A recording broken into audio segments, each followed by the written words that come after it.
Hi guys, magandang gabi po sa inyong lahat. Ito ang ulam namin ngayon guys, ngayong gabi. Matambakol daw ang tawag sa isda na to. Matambaka pala. Lalagyan namin ng yung pangtaasim namin, libas ang tawag. Galing pa yung kay ate sa kapitbahay namin. Ito pala yung libas. Ito yung halo namin sa isda pangtaasim. Ito pala guys, yung tinatawag na hugas bigas. Ito yung sa sinaing guys, para malasa. Ito pala yung sangkap namin guys. Kamatis, sibuyas, sakaloya, bawang. Ay, igisahin muna namin guys. Lagay muna natin yung luya.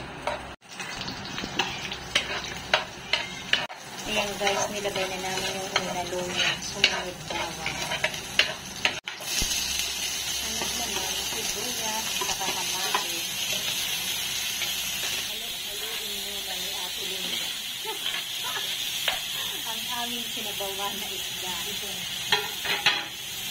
Guys, ilagay na natin ang isda na matambaka. Kala ko kanina matambaka.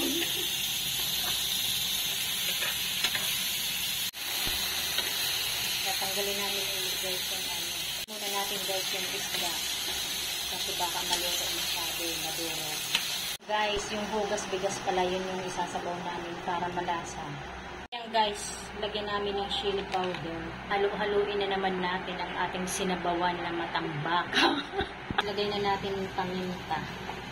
Kumukulo na. Nilagyan pala namin guys ng bunga ng malunggay para lalong mas masarap. Tapos yung isda ulit guys ay hinulog namin ulit. Nilagay na namin ang libas. Yan yung pangtaasim, pero kunti lang naman yung asim niya guys. Pero masarap yan.